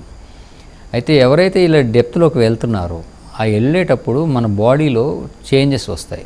మన మజిల్స్ అనేవి రిలాక్స్ అయిపోతాయి, రెస్ట్లోకి వెళ్తాయి. బ్రెయిన్ కూడా రెస్ట్లోకి వెళ్తుంది. అన్నీ నిద్రలోకి వెళ్తాయి, కానీ ఒక హార్ట్ మాత్రం పనిచేస్తూ ఉంటుంది. సో ఆ హార్ట్ పనిచేస్తుంటుంది, లోవర్ బ్రెయిన్ పనిచేస్తుంది, మిగతా వాటన్నిటిని కంటిన్యూ. సో టోన్ తగ్గుతుంది. సో ఇలాగా అన్నీ రిలాక్స్ అవ్వటం వలన మనము రెస్ట్ అయ్యి మళ్ళీ ఎనర్జెటిక్గా బయటికి లేస్తాం. అయితే ఈ ప్రాసెస్లో ఏమవుతుందంటే థ్రోట్ దగ్గర, గొంతు లోపల ఎవరికైతే కొంతమందికి ఎక్కువ రిలాక్స్ అయిపోయి ఈ టంగ్ వెనక్కి పడిపోయి అడ్డం పడిపోతుంది ఊపిరి ఆడకుండా. సో ఈ సగం అడ్డం పడినప్పుడు మనిషి ఏం చేయాలంటే గాలి ఆడాలంటే గట్టిగా పీల్చడం స్టార్ట్ చేస్తాడు. సగం దారే ఉంటుంది. ఆ సగం దారిలోంచి గాలి పీల్చాలంటే గట్టిగా పీలుస్తుంటే దానికి అక్కడ ఆ థ్రోట్ యొక్క స్ట్రక్చర్స్, టంగ్ కానీ ఫైరింగ్స్ కానీ వైబ్రేట్ అవటం స్టార్ట్ అవుతుంది. ఏదైనా గాలి గట్టిగా వెళ్తున్నప్పుడు ఆ చుట్టుపక్కలవన్నీ వైబ్రేట్ అవుతాయి. ఏదైనా వస్తువు వైబ్రేట్ అవుతుందంటే శబ్దాన్ని ప్రొడ్యూస్ చేస్తాయి. ఆ శబ్దమే గురక. సో పెద్దగా గురక వస్తుందంటే పెద్దగా వైబ్రేట్ అవుతున్నట్టు అనమాట, ఎక్కువగా వైబ్రేట్ అవుతున్నట్టు. సో ఈ వైబ్రేట్ అవటం అనేది ఆఫ్టర్ సమ్ టైం ఏమవుతుందంటే ఇంకా డెప్త్లోకి బాడీ వెళ్ళడానికి ట్రై చేస్తుంది నిద్రలోకి. ఆ నిద్రలోకి ఇంకా వెళ్ళినప్పుడు ఇంకా టోన్ తగ్గిపోయి మొత్తం టోటల్గా క్లోజ్ అయిపోతుంది శ్వాస దారి. అది మొత్తం క్లోజ్ అయిపోయినప్పుడు ఇంకా ఊపిరి ఆడదు. ఊపిరి ఆడకపోవడం వల్ల మనిషి కదులుతాడు. సో ఎవరైనా గురక పెడుతున్నారు అని అంటే ఫస్ట్ మామూలుగా ఉంటుంది, మెల్లగా చిన్నగా స్టార్ట్ అవుతుంది, పెద్దగా గురక వస్తుంది, మళ్ళీ కదులుతాడు మనిషి, స్లో అయిపోతాడు, మళ్ళీ గురక ఉండదు, మళ్ళీ స్టార్ట్ అవుతుంది. ఇట్లా సైకిల్స్గా నడుస్తూ ఉంటుంది. సో అట్లా నడుస్తూ ఉండటం వలన ఆ మనిషి ఏమవుతుందంటే నిద్రపోడు, ఎక్సర్సైజ్ చేస్తుంటాడు. He has to do exercise. అంటే ఎక్కువ ఫోర్స్తో గాలి పీల్చుకోవాలంటే నథింగ్ బట్ ఎక్సర్సైజ్. అలానే వాళ్ళు అంటే డీప్ స్లీప్లోకి వెళ్ళాడు. డీప్ స్లీప్కి వెళ్ళండి ఊపిరి ఆగిపోతుంది. So they will not be in deep sleep, అంటే పూర్తి రెస్ట్లోకి వెళ్ళరు. సో నిద్రపోతారు, సగం నిద్రలో ఉంటారు, అది ఎక్సర్సైజ్ చేస్తుంటారు. సో దీనివలన సంవత్సరాల తరబడి అయితే దానికి ఏమవుతుందంటే నిద్రలేమి అనేది ఎక్కువైపోయి వాళ్ళకి డల్లుగా ఉంటారు. వాళ్ళు కూర్చొని నిద్రపోతుంటారు, టీవీ చూస్తూ నిద్రపోతారు. మరీ ఎక్స్ట్రీమ్ కండిషన్స్లో అయితే కొంతమంది కాఫీ తాగేలో బాడీ మీద పోసేసుకుంటారు. చాలామంది బస్సు ఎక్కుతారు, వాళ్ళు దిగాలనుకున్న స్టేషన్లో దిగరు, దాటి వెళ్ళిపోతుంటారు, ట్రైన్ కానీ బస్ కానీ నిద్రలోకి వెళ్ళిపోతారు. అలానే వర్క్లోకి వచ్చేసరికి పర్ఫార్మెన్స్ వాళ్ళది లోవర్ పెర్ఫార్మెన్స్ ఉంటుంది, లేటుగా పనిచేస్తుంటారు, మందకొడిగా ఉంటుంది. అలానే ట్రాఫిక్లో వెళ్తూ నిద్రలోకి వెళ్ళిపోతూ యాక్సిడెంట్స్ చేసేస్తారు. ఇవన్నీ చాలా ప్రమాదాలు ఉంటాయి. ఇవి కాక వీళ్ళకి ఈ బాడీలో చాలా కెమికల్స్ రిలీజ్ అయిపోతాయి. అంటే మన బాడీలో సడన్గా మనం ఇట్లా ఉన్నప్పుడు మనకి ఎవరైనా సడన్గా పాము కనబడితే ఎగిరి దూకి పరిగెడతాం, దాన్ని అడ్రినలిన్ డ్రైవ్ అంటాం. అలానే ఇది నథింగ్ బట్ ఏంటంటే నిద్రలో మనకి ఎవరో సడన్గా మన మీద పడి గొంతు నొక్కినట్టు అయితే మనకి కెమికల్స్ రిలీజ్ అవుతాయి. ఈ అడ్రినలిన్ కెమికల్స్ రిలీజ్ అవ్వటం వలన బీపీ పెరగటం, పల్స్ రేట్ ఎక్కువ అవటం, ఆ కెమికల్స్ అలానే సర్క్యులేట్ అవుతూ డే టైం ఎక్కువ బీపీ రికార్డ్ అవుతుంటుంది. సో వాళ్ళకి బీపీ మందులు వేసినా కంట్రోల్లోకి రాదు. ఈ కెమికల్స్ నైట్ రిలీజ్ అయిపోతుంటాయి, వాళ్ళకి బీపీ ఏమో ఎక్కువ నోట్ అవుతూనే ఉంటుంది, ఎన్ని మందులు వేసినా రావు. అలానే ఈ ప్రాసెస్ ఆఫ్ ఈ స్ట్రెస్ ఫ్యాక్టర్ ఎక్కువ అయిపోవటం వలన షుగర్ లాంటివి ఎప్పటికీ కంట్రోల్ రావు. అయితే ఈ గురక అనేది ఎవరికి ఎక్కువ ఉంటుంది అంటే ఒబేసిటీ ఉన్న వాళ్ళకి ఎక్కువ ఉంటుంది, సన్నగా ఉన్నా కూడా కొంతమందికి ఉంటుంది. ఈ థ్రోట్ దగ్గర టంగ్ పెద్దగా ఉన్న, మెడ షార్ట్గా ఉన్న, అలానే మెడ థిక్ అంటే డయామీటర్ ఎక్కువ ఉన్న, అలానే హార్ట్ గుండె జబ్బులు కానీ, స్ట్రోక్ కానీ, అలానే కిడ్నీ జబ్బులు ఉన్న వాళ్ళు కానీ, వీళ్ళలో దాదాపు 60% వాళ్ళకి ఈ గురక అనేది ఉంటుంది. సో గురక పెడుతున్నప్పుడు వాళ్ళందరూ ఏంటంటే అది సేఫ్ అనుకుంటారు, కానీ దానివల్ల హెల్త్ ప్రాబ్లమ్స్ ఎక్కువ వస్తాయి, ప్రాబ్లం ఉంది అని చెప్పి లేటెస్ట్గా ఏంటంటే దాన్ని కంట్రోల్ చేయాలి. సో గురక అనే దానికి కంట్రోల్ చేయాలి. బేసిక్గా ఓవరాల్గా చిట్కాలు చేసి తగ్గించాలంటే సాధారణంగా ఏంటంటే బరువు తగ్గడం ఒకటి. కానీ బరువుగా ఉన్నవాళ్ళు గురక పెడుతుంటే బరువు తగ్గడం కష్టం, ఎందుకంటే గురక అనేది బరువుని పెంచుతుంది. అలానే బరువు పెరిగితే గురక ఎక్కువ అవుతుంది. సో ఈ రెండు ఇంటర్ రిలేటెడ్ ఉంటాయి. సో కష్టపడి తగ్గాలి, తగ్గితే ఇంటెన్సిటీ తగ్గుతుంది, పూర్తిగా అయితే పోదు. మజిల్ టోన్ పడిపోవడం అనేది జెనెటికల్. అలానే వాళ్ళు బరువు తగ్గటం, సైడ్కి తిరిగి పడుకోవటం, అంటే వెల్లికల్లో ఎప్పుడు పడుకోకూడదు, సైడ్కి తిరిగే ఉండాలి. కానీ నిద్రలో తెలియకుండా సైడ్కి వెల్లికల్లో వచ్చేస్తారు. అందుకని రాకుండా ఉండటం కోసం వీపు మీద ఒక బాల్ అంటించడం కానీ, ఏదైనా గుచ్చుకునేటట్టు పెట్టడం కానీ చేస్తారు. వాళ్ళు తిరగగానే అది గుచ్చుకుంటుంది, వెంటనే మళ్ళీ సైడ్కి తిరిగి పడుకుంటారు. సో సైడ్కి తిరిగితే ఈ టంగ్ వెళ్ళి లోపల వెనక్కి పడదు, కాబట్టి గురక వచ్చే ఛాన్స్ తక్కువ, డీప్ స్లీప్లోకి వెళ్ళే ఛాన్స్ ఎక్కువ. సో అందరూ ఇది ఏంటంటే సైడ్కి తిరిగి పడుకోవటం, ఇంకా బోర్లా కానీ పడుకోవటం అలవాటు ఉంటే ప్రయత్నం చేయొచ్చు. ఇవి రెండూ కాక నెక్స్ట్ ఏంటంటే స్లీప్ స్టడీ అని చేసి గురక తగ్గించడానికి మెషిన్ అని పెడతారు. ఎందుకంటే ఇవి ఫైనల్గా చేయకపోతే వర్క్ పర్ఫార్మెన్స్, యాక్సిడెంట్స్ ఇవే కాక రైట్ హార్ట్ ఫెయిల్యూర్ అని వస్తుంది. కార్పల్ మీద అంటే హార్ట్ ఫెయిల్ అయిపోయి వాళ్ళకి కాళ్ళవాపులు వచ్చి చివరికి ప్రాణ ప్రమాదం వస్తుంది. ఇలాంటి కండిషన్ రాకుండా ఉండటం కోసం ఆ టంగ్ క్లోజ్ అవ్వకుండా ఒక ప్రెషర్తో గాలి ఇస్తారు నిద్రపోతున్నంత సేపు. వాళ్ళు హ్యాపీగా డీప్ స్లీప్లోకి వెళ్ళిపోతారు, నిద్ర అనేది ఆగదు. సో వాళ్ళు పొద్దున్నే లేవగానే యాక్టివ్గా ఉంటారు. సో ఈ గురక అనేది ఆరోగ్యానికి మంచిది కాదు, కాబట్టి దీన్ని 80% కంట్రోల్ చేసుకుంటే మంచిది అంటారు. ఇది ఎవరిలో ట్రీట్ చేయాలి, ఎవరిలో ట్రీట్ చేయకూడదు అంటే దానికి ఒక స్కేల్ ఇచ్చి ఈ డే టైం వర్క్ పర్ఫార్మెన్స్ ఎలా ఉంది, విజిలెంట్గా ఉన్నాడా లేదా, దాని స్కోర్స్ తీస్తారు. అలానే డే టైం స్లీపీనెస్ స్కోర్, అంటే ఇవి ఏ యాక్టివిటీస్ అప్పుడు మీకు స్లీప్ ఎక్కువ వస్తుంది, ఇవన్నీ తీసి వాళ్ళకి స్లీప్ స్టడీ చేసి వాళ్ళ సివియారిటీ ఎంత ఉంది, దాన్ని ట్రీట్ చేయాల్సిన అవసరం ఉందా లేదా, ఇవన్నీ డిసైడ్ చేసి వాళ్ళకి అయితే ట్రీట్ చేస్తారు. డాక్టర్, ఇప్పుడు మనం చూస్తే పొల్యూషన్ చాలా పెరిగిపోయింది. సో పొల్యూషన్ వల్ల ఆరోగ్య సమస్యలు కూడా వస్తూ ఉంటాయి. అసలు ఎలాంటి ఇబ్బందులు వస్తాయంటారు? ఇది చాలా పెద్ద సమస్య, ప్లస్ టైం తీసుకుంటుంది. సో ఈ పొల్యూషన్ అనేది మనం రోజు కాలుష్యానికి మనం ప్రతిరోజు ఎక్స్పోజ్ అవుతూ ఉంటాం, ప్రతి క్షణం. అయితే కొన్ని సబ్స్టెన్సెస్ అయితే యూజ్ఫుల్ ఉంటే, మనకి ఇప్పుడు ఆక్సిజన్ కావాలి, అలా కొన్ని సబ్స్టెన్సెస్ మనకి అవసరం లేని కూడా మనం ఎక్స్పోజ్ అవుతాం. ఈ ఎక్స్పోజ్ అవడం అనేది గాలి కాలుష్యం, నీటి కాలుష్యం, అలాగే ఆహార కాలుష్యం, ఈ 3 రకాల వలన మనకి బాడీలోకి అన్వాంటెడ్ టాక్సిక్ సబ్స్టెన్సెస్ వెళ్ళిపోతాయి. సో మేజర్గా మనం ఏం టచ్ చేసినా చేయకపోయినా గాలి అయితే పీలుస్తాం. ఈ గాలి పీల్చడం వలన మనకి సాధారణంగా ఎక్కువగా ఈ ఊపిరితిత్తుల సమస్యలు, అలానే స్టఫీ నోస్ ఇవి వస్తాయి. అయితే ఈ గాలి కాలుష్యం అనేది ఎక్కడ ఎక్కువ ఉంటుంది అంటే ఇండస్ట్రియల్ జోన్స్లో ఎక్కువ ఉంటుంది. అలానే ట్రాఫిక్ ఎక్కువ, వెహికల్ పొల్యూషన్ ఎక్కువగా ఉంటుంది. వాటిల్లో ఎక్కువగా తిరిగే వాళ్ళకి ఎక్కువ ఎక్స్పోజ్ అవుతారు, ఎక్కువ పీలుస్తారు. అలానే కొంతమంది ఈ స్మోకింగ్ అని కానీ ఫ్యాక్టరీస్లో పనిచేస్తారు, సిమెంట్ ఫ్యాక్టరీ, అలాంటి వాటిలో కెమికల్స్, డస్ట్ వెళ్ళి లంగ్లో కూర్చుంటుంది. సో వాళ్ళందరూ ఈ పొల్యూషన్కి ఎక్కువగా ఎక్స్పోజ్ అవుతారు. కానీ చాలామంది ఏమనుకుంటారంటే నేను ఇంట్లో కూర్చుంటాను, నాకు ఈ పొల్యూషన్ ఎందుకు ఎఫెక్ట్ అవ్వదు. సో ఇంట్లో కూర్చుంటాం వలన కూడా నియర్లీ 200 to 300 వెరైటీస్ ఆఫ్ పొల్యూటెంట్స్కి మనము ఎక్స్పోజ్ అవుతాం. సో దాన్ని ఇండోర్ పొల్యూషన్ అంటాం. యాక్చువల్గా స్టడీస్లో ఏంటంటే ఒక హైవే ఉందంటే హైవేకి నియర్లీ 200 meters దూరంలో ఉన్న ఇల్లు ఉన్నా కూడా ఈక్వల్గా వాళ్ళకి ఎక్స్పోజ్ అయ్యే ఛాన్స్ ఉంటుంది, ఈ ఎయిర్ ద్వారా వచ్చేది. సో నియర్లీ ఫ్యాక్టరీస్ ఉన్న ఈ పొగ ఉన్న కాలుతున్న ఇవన్నీ మనం పొల్యూషన్స్లో ఎక్స్పోజ్ అవుతాం, ఎయిర్ పొల్యూషన్. సో ఇండోర్లో ఎలా ఎక్స్పోజ్ అవుతాం అంటే ఇంటిలో మనము పొయ్యి వెలుగుతుంటుంది. పొయ్యి వెలుగుతుంటే అది గ్యాస్ కానీ కోల్ కానీ కట్టెలు కానీ పూర్తిగా కాలవు, సగం కాలుతాయి. ఏదైనా సగం కాలిందంటే సమ్ సబ్స్టెన్సెస్ బాడీ ఎన్విరాన్మెంట్లోకి రిలీజ్ అవుతాయి. సో మనకి గ్యాస్ పొయ్యి వెలుగుతుంటే చుట్టుపక్కల ఒక విధమైన వాసన వస్తుంది, కొంత గ్యాస్ కాలకుండా బయటికి రిలీజ్ అయిపోతుంది. అలానే సగం కాలిన గ్యాస్ కూడా రిలీజ్ అవుతుంది. అట్లానే మనము ఫ్రైస్ చేస్తుంటాం కిచెన్లో, అయితే కిచెన్ నుంచి ఆయిల్స్ వేపర్స్ వస్తాయి, వాటికి ఎక్స్పోజ్ అవుతాం. నైట్రోజో అమైన్స్ అని ఫామ్ అవుతాయి, వాటిని తింటాం, దానివల్ల క్యాన్సర్స్ వస్తాయి. దట్ ఈస్ ఏ పొల్యూటెంట్ కింద, అది కార్సినోజెనిక్ కింద తీసుకు. అట్లానే ఇంట్లో పర్ఫ్యూమ్స్ వాడతాం. పర్ఫ్యూమ్స్ వాడుతున్నప్పుడు క్యానిస్టర్ కొట్టినప్పుడు గ్యాస్ రిలీజ్ అవుతుంది. అవి కెమికల్స్తో పాటుగా ఓజోన్ ఫామ్ చేస్తాయి గ్రౌండ్ లెవెల్లో. సిఎఫ్సి క్లోరోఫ్లోరో కార్బన్స్ ఎక్కువగా ఉండటం వలన మన ఓజోన్ లేయర్ కూడా డ్యామేజ్ అవుతుంది. అట్లా ఇంట్లో ఫర్నిచర్ ఉంటుంది, పెయింట్ వేస్తాం, పెయింట్ నుంచి వాలటైల్ ఆర్గానిక్ కాంపౌండ్స్ అని రిలీజ్ అవుతాయి కెమికల్స్. వాటిని పీలిస్తే ఇరిటేషన్ ఉండటము, మెంటల్ పాజిటివ్ రావటం, ఇవన్నీ ఎక్కువగా ఉంటాయి. స్టఫీ నోస్ రావటం. అలానే ఫర్నిచర్ నుంచి ప్లాస్టిక్స్ నుంచి బెంజిన్ రిలీజ్ అవుతుంది. ఇంట్లో అగరబత్తి వెలిగిస్తాం, పొగ వస్తుంది. సో పొగ రావటం వలన నియర్లీ మనము పార్టికులేట్ మ్యాటర్ ఇంట్లో 1300 1400 కూడా వెళ్తుంది. సో మనము ఈ ఇండికేటర్స్ కింద తీసుకుంటే హైలీ పొల్యూటెడ్ ఏరియాలో ఉన్నట్టుగా మనకు ఒక అగరబత్తి వెలిగిస్తే ఇంట్లో అంత పొల్యూషన్.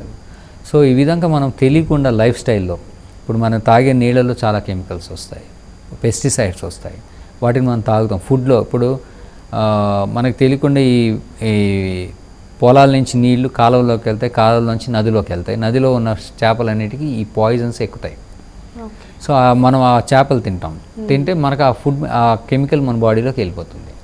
సో ఇట్లాగా మనము డిఫరెంట్గా మనకి ఫుడ్ వలన కానీ నీళ్ళ వలన కానీ ఈ గాలి వలన కానీ డిఫరెంట్గా మనం రోజు ఉన్న వాటిలో మనం ఎక్స్పోజ్ అయిపోతాం.